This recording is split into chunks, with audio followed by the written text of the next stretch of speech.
आज का ये वीडियो बड़ा ही इंटरेस्टिंग होने वाला है क्योंकि आज के वीडियो का मेन विषय है कर्ज से कारोबार की तरफ।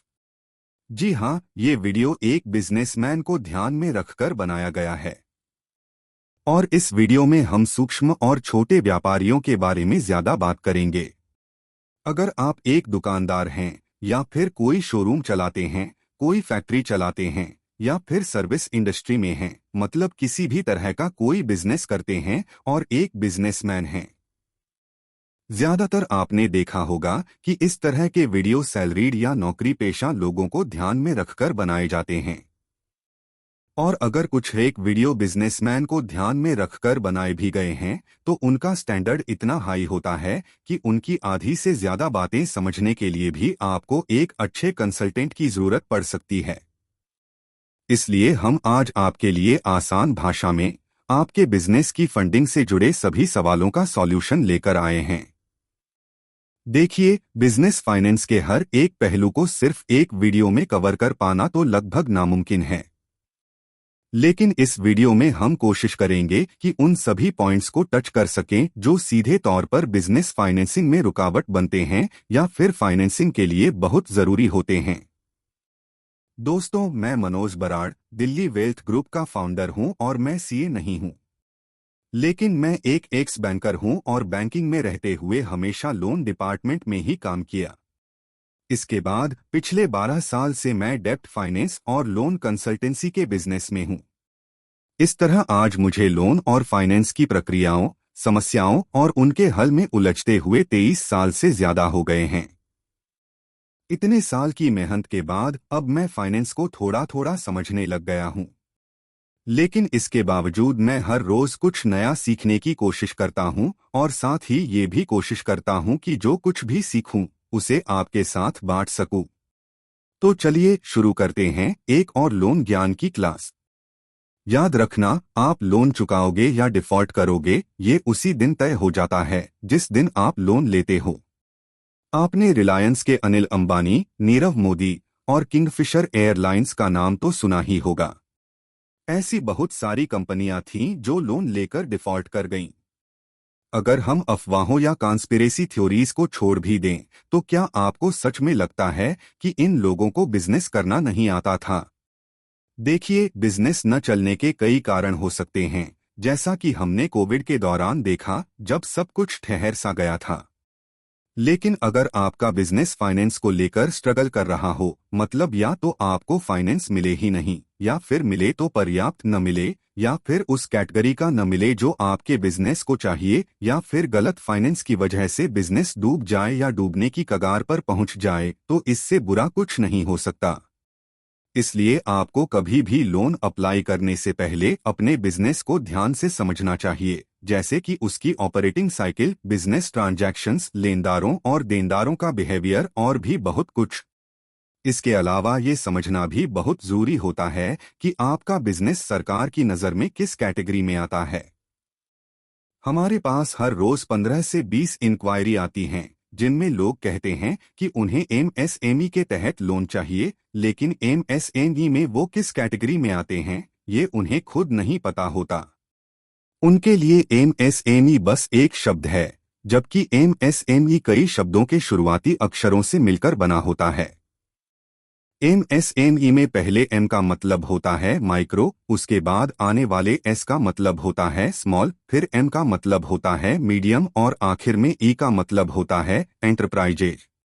इस तरह एमएसएमई का मतलब हुआ माइक्रो, स्मॉल और मीडियम एंटरप्राइजेज। अब अगर आप एक बिजनेसमैन हैं तो आपको ये जानना जरूरी है कि आप इनमें से किस कैटेगरी में आते हैं। अगर आपको ये नहीं पता कि आप एमएसएमई की किस कैटेगरी में आते हैं तो चलिए हम आपको आसान भाषा में समझा देते हैं। इसके लिए हम 1 अप्रैल 2025 से लागू भारत सरकार की नई परिभाषा का इस्तेमाल करेंगे, जिसके अनुसार अगर आपके बिजनेस की टर्नओवर 10 करोड़ या उससे कम है और आपके बिजनेस में प्लांट एंड मशीनरी या इक्विपमेंट में इन्वेस्टमेंट 2.5 करोड़ से कम है तो आप एमएसएमई के तहत माइक्रो कैटेगरी में आते हैं। अगर आपके बिजनेस की टर्नओवर 100 करोड़ या उससे कम है और प्लांट एंड मशीनरी या इक्विपमेंट में इन्वेस्टमेंट 25 करोड़ से कम है, तो आप स्मॉल कैटेगरी में आते हैं। और अगर आपके बिजनेस की टर्नओवर 500 करोड़ या उससे कम है और प्लांट एंड मशीनरी या इक्विपमेंट में इन्वेस्टमेंट 125 करोड़ से कम है, तो आप मीडियम कैटेगरी में आते हैं। मैं उम्मीद कर रहा हूं कि अब तक बताई गई सारी बातें आपको ठीक से समझ में आ रही होंगी। और अगर आपको ये वीडियो अच्छा लग रहा है, तो मैं आपसे अनुरोध करूंगा कि इसे अपने दोस्तों के साथ जरूर शेयर कीजिए, ताकि उन्हें भी अपनी फंडिंग से जुड़ी जरूरी जानकारी समझने में मदद मिल सके। अब हमने ये तो समझ लिया कि एमएसएमई के तहत हम किस कैटेगरी के बिजनेसमैन हैं, लेकिन एमएसएमई के तहत बहुत सारी स्कीमें चल रही हैं। इन स्कीमों के जरिए आपके बिजनेस को फंडिंग मिल सकती है, और ये फंडिंग कभी कभी कोलेटरल के साथ और कभी बिना कोलेटरल के भी मिल सकती है। इससे पहले कि हम आगे बढ़े, आपको एक राज की बात और समझ लेनी चाहिए। लोन लेना आपका जन्मसिद्ध अधिकार नहीं है। लोन मिलेगा या नहीं, ये इस बात पर निर्भर करता है कि आपने खुद को किस तरह प्रेजेंट किया है और बैंक या फाइनेंसर क्या फैसला करता है। याद रखिए, सरकारी स्कीम के तहत भी मुफ्त राशन सिर्फ गरीबों को ही मिलता है। हर किसी को हर तरह की सुविधा नहीं मिल सकती। और अगर आपको कोई सुविधा चाहिए, तो आपको पहले यह साबित करना पड़ेगा कि आप उस सुविधा के लिए एलिजिबल हैं। इससे पहले कि हम आगे बढ़े, मैं आपको एक बार फिर से याद दिलाना चाहता हूं कि आज का ये वीडियो सिर्फ बिजनेस फंडिंग के बारे में है, न कि किसी भी तरह की पर्सनल फंडिंग के बारे में। मतलब हम उस फंडिंग की बात कर रहे हैं जो आपके बिजनेस को मिलती है, न कि उस फंडिंग की जो आपको पर्सनल कैपेसिटी में मिल सकती है, चाहे आप उस बिजनेस के मालिक ही क्यों न हो। इसलिए आपसे अनुरोध है कि कंफ्यूज मत हो जाइएगा। अगर आप अपने बिजनेस के लिए लोन लेना चाहते हैं, तो हमें ये समझना पड़ेगा कि लोन देने वाला बैंक या फाइनेंस कंपनी आखिर हमसे क्या चाहती है। मतलब वो हमारे बारे में क्या क्या जांच पड़ताल करने के बाद लोन देना चाहता है। मैं एक बार फिर से याद दिलाना चाहता हूं कि स्कीम कोई भी हो, आपको उस स्कीम के तहत अपनी एलिजिबिलिटी साबित करनी पड़ेगी। तभी आप उस स्कीम का फायदा उठा सकते हैं या उसके तहत फाइनेंस ले सकते हैं। इससे पहले कि हम और आगे बढ़े, आपको एक बात और बताना चाहता हूं। बिजनेस फंडिंग ज्यादातर आपके बिजनेस की बैलेंस शीट को देखकर की जाती है, और बाकी डॉक्यूमेंट्स का एनालिसिस सेकेंडरी होता है। अब ज्यादातर लोग इस बात को लेकर कंफ्यूज हो जाते हैं कि प्रॉफिट एंड लॉस अकाउंट में टर्नओवर तो बहुत अच्छी है और लगातार बढ़ रही है, लेकिन अगर बैलेंस शीट ठीक तरीके से नहीं बनी है, तो फंडिंग मिलना थोड़ा मुश्किल हो जाता है, और कई बार तो फंडिंग मिलती भी नहीं है। बैंक के नजरिए से बैलेंस शीट को प्रोफेशनल तरीके से समझने के लिए बहुत सारी चीजें होती हैं, लेकिन यहां हम सिर्फ बेसिक चीजों को समझ रहे हैं, ताकि आप अपनी फंडिंग की जरूरत को फाइनेंसर या बैंक के सामने ठीक से रख सकें। इसलिए हम मोटा मोटी चीजों को समझने की कोशिश कर रहे हैं। बैलेंस शीट को आसानी से समझने के लिए हम इसे मुख्य तौर पर 4 भागों में बांट लेते हैं। इससे हमें बैलेंस शीट को समझना थोड़ा आसान हो जाएगा। Balance sheet. Liabilities assets. Fixed बटा लॉन्ग टर्म लायबिलिटीज फिक्स्ड बटा long terms assets. 1 promoters capital. 2 long term loans bank loan. 1 plant machinery. 2 equipments. 3 land building. Current बटा शॉर्ट टर्म लायबिलिटीज करंट बटा short term assets. 1 bank ODCC limit. 2 creditors. 3 advance from buyers. 4 expenses payable. 1 stock. 2 debtors. 3 advance to suppliers. 4 cash bank balance. अब इस balance sheet में कोई ऐसी खास चीज नहीं है जिसे समझना बहुत मुश्किल हो, लेकिन फिर भी हमारे ज्यादातर बिजनेसमैन के लिए इसे समझना बहुत ही मुश्किल होता है। हालांकि अकाउंट प्रोफेशनल्स बैलेंस शीट को अच्छे से समझते हैं, पर बैंक या फाइनेंसर के नजरिए से बैलेंस शीट को समझना थोड़ा टेढ़ी खीर होता है। और ज्यादातर फाइनेंसर इसी बैलेंस शीट के आधार पर फैसला करते हैं कि किसी बिजनेस को फंडिंग देनी है या नहीं। इसलिए अब आपको सबसे पहले ये तय करना है कि आपको फंडिंग किस लिए चाहिए। क्या आपको फिक्स्ड असेट्स खरीदने के लिए फंडिंग चाहिए या फिर अपने ऑफिस या फैक्ट्री का रोज का कामकाज ठीक से चलाने के लिए फंडिंग चाहिए? क्योंकि इन दोनों तरह की फंडिंग का नेचर और रीपेमेंट का तरीका अलग अलग होता है, इसलिए ये जानना बहुत जरूरी है कि आपको फाइनेंस एग्जैक्टली किस काम के लिए चाहिए। लॉन्ग टर्म लोन वो लोन होते हैं जो 12 महीने से ज्यादा समय के लिए लिए जाते हैं। देखिए, अगर आपको फिक्स्ड असेट्स जैसे मशीनरी वगैरह खरीदने के लिए पैसे चाहिए तो वो लॉन्ग टर्म फंडिंग कहलाएगी और इस फंडिंग की रिपेमेंट ईएमआई के रूप में लंबे समय तक की जा सकती है। आमतौर पर इस तरह का लोन 5 साल से लेकर 10 साल तक के लिए मिलता है। और कभी भी अगर आपको टर्म लोन लेना हो तो इस बात का हमेशा ध्यान रखना चाहिए कि जब आप उस टर्म लोन को बैलेंस शीट की लायबिलिटी साइड में दिखाएं तो उसके अगेंस्ट एसेट साइड में कोई न कोई फिक्स्ड असेट जरूर क्रिएट होनी चाहिए। अगर किसी भी तरह के लॉन्ग टर्म लोन को लेने के बाद बैलेंस शीट के एसेट साइड में कोई फिक्स्ड असेट नहीं बनती है तो आपको ऐसा लॉन्ग टर्म लोन नहीं लेना चाहिए, क्योंकि ऐसा लोन लेने के बाद इस बात की पूरी संभावना है कि आपका बिजनेस स्ट्रगल के रास्ते पर चला जाए। यह शॉर्ट टर्म और लॉन्ग टर्म लोन के मामले को समझने के लिए हम एक केस स्टडी लेते हैं। इससे आपको समझ आ जाएगा कि हमें क्या करना चाहिए। एक रिटेल कंपनी थी, नाम था सुभिक्षा। पूरे देश में इसके करीब 1600 स्टोर थे। लेकिन 2008 में ये कंपनी अचानक से बर्बाद हो गई, बंद हो गई। इसके बाद उस पर कई केस भी हुए। इतना तक सुनने में आया कि कंपनी के मालिक जेल जाने वाले थे। और ये वही मालिक थे जो आईआईटी और आईआईएम जैसे बड़े संस्थानों से पढ़े हुए थे। अब समझते हैं कि आखिर उन्होंने ऐसी कौन सी गलती कर दी जिससे इतना बड़ा बिजनेस एकदम से डूब गया।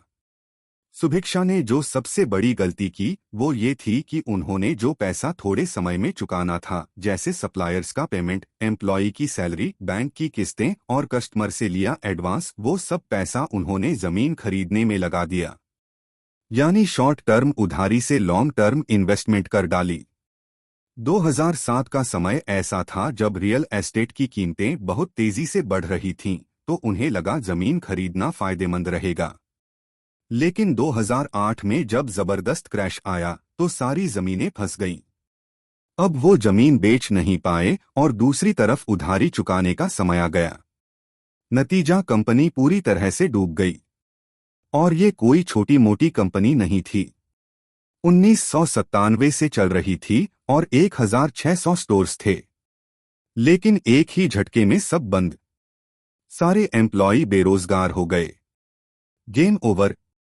ये एक केस स्टडी है जो हमें सिखाती है कि कभी भी शॉर्ट टर्म लोन से लॉन्ग टर्म इन्वेस्टमेंट नहीं करनी चाहिए, वरना पूरा बिजनेस बर्बाद हो सकता है। इसके साथ ही अगर आपको अपने बिजनेस की रोजमर्रा की जरूरतों को पूरा करने के लिए फंडिंग चाहिए तो वह शॉर्ट टर्म फंडिंग कहलाएगी। इस तरह की फंडिंग 3 महीने से लेकर 12 महीने तक हो सकती है, लेकिन 12 महीने से ज्यादा नहीं। आमतौर पर शॉर्ट टर्म फंडिंग की जरूरत को पूरा करने के लिए या तो आपके क्रेडिटर ही आपको फाइनेंस कर देते हैं, मतलब उधार पर माल दे देते हैं, या फिर आप बैंक से ओवरड्राफ्ट ओडी या कैश क्रेडिट सीसी लिमिट ले सकते हैं। जैसा कि मैंने आपको पहले बताया, लॉन्ग टर्म लोन सिर्फ फिक्स्ड असेट के लिए ही लेना चाहिए। इसी तरह कभी भी शॉर्ट टर्म फंडिंग का इस्तेमाल लॉन्ग टर्म या फिक्स्ड असेट खरीदने के लिए नहीं करना चाहिए। अब आगे बढ़ने से पहले हम ये भी समझ लेते हैं कि कोई फाइनेंसर या बैंक किसी भी बिजनेस को फाइनेंस करने से पहले किन बातों का ध्यान रखता है या वो बिजनेसमैन से किस तरह की रिप्रेजेंटेशन चाहता है। और अगर हम फाइनेंसर के पास जाने से पहले ही ये समझ जाएं कि हमें पैसा क्यों चाहिए तो हमारी रिप्रेजेंटेशन काफी बेहतर हो सकती है। मानकर चलिए आधी जंग तो हम जीत ही चुके हैं।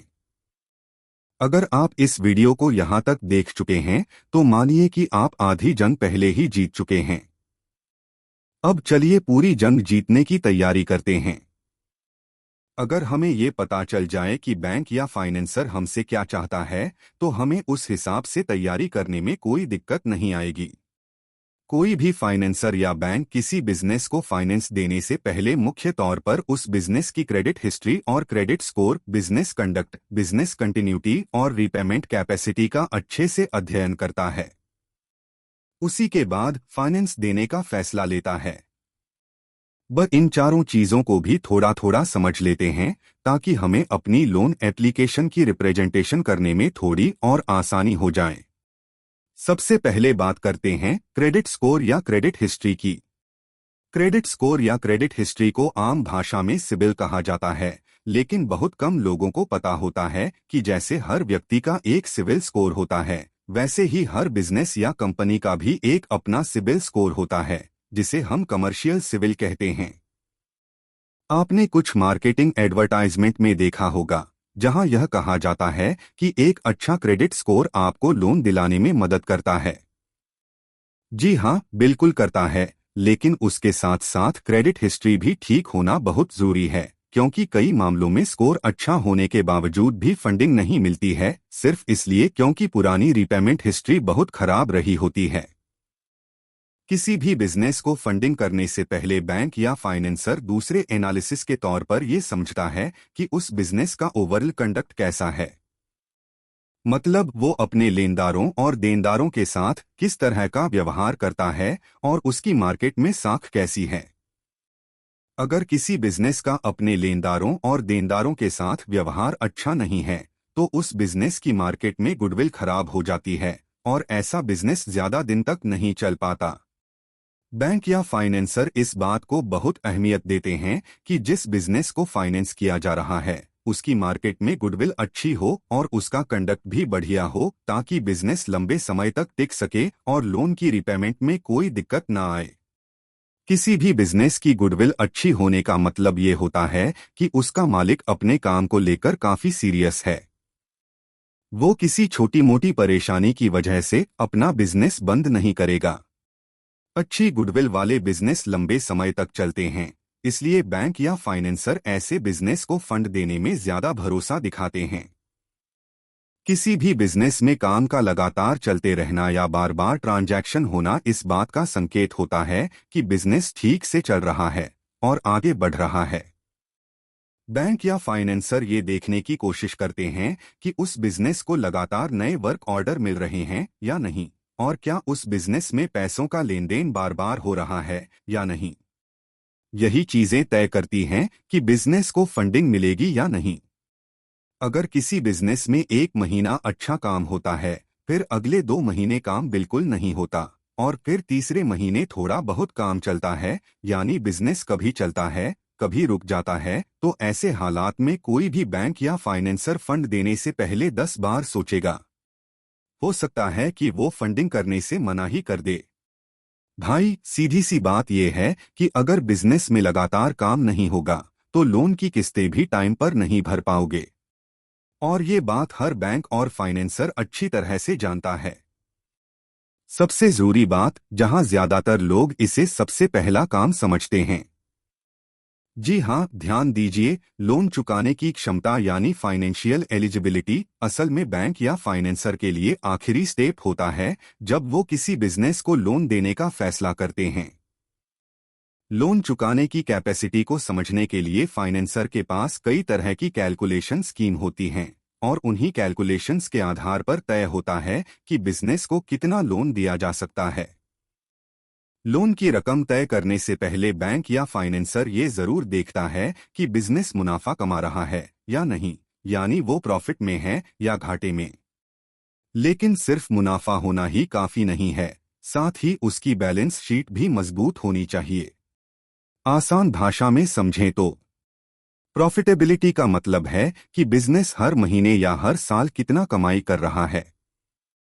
बैलेंस शीट ये दिखाती है कि बिजनेस के पास क्या क्या चीजें, जैसे मशीन, कैश, स्टॉक हैं और उस पर कितना कर्ज है। अगर कमाई हो रही है लेकिन बहुत ज्यादा कर्ज भी है, या फिर बिजनेस की संपत्तियां, एसेट्स कमजोर हैं, तो बैंक लोन देने में हिचकिचाएगा। इसलिए लोन मिलने के लिए जरूरी है कि एक, बिजनेस अच्छा मुनाफा कमाए, और दो, उसकी बैलेंस शीट ये दिखाए कि बिजनेस की स्थिति मजबूत है, उस पर बहुत ज्यादा बोझ, लायबिलिटी नहीं है। यानी कमाई और हिसाब किताब दोनों साफ सुथरे होने चाहिए। दोस्तों, एक बात हमेशा याद रखना, जब ब्याज का चक्कर शुरू होता है तो कारोबार की नींद उड़ जाती है। हर महीने की किस्त व्यापारी और उसके परिवार पर बड़ा बोझ बन जाती है। इसलिए मेरा साफ संदेश है, पहले कारोबार मजबूत करो, फिर कर्ज की सोचो। मतलब ये कि बिना सोचे समझे कर्ज मत लो, पहले अपने बिजनेस को ऐसा बनाओ कि वो खुद कर्ज उठाने लायक हो जाए। इस वीडियो को अपने दोस्तों के साथ जरूर शेयर करना, खासकर उन लोगों के साथ जो बिजनेस में हैं और किसी लोन के चक्कर में फंसे हुए हैं। ये वीडियो उनके बहुत काम आएगा और उन्हें इससे बहुत कुछ सीखने को मिलेगा।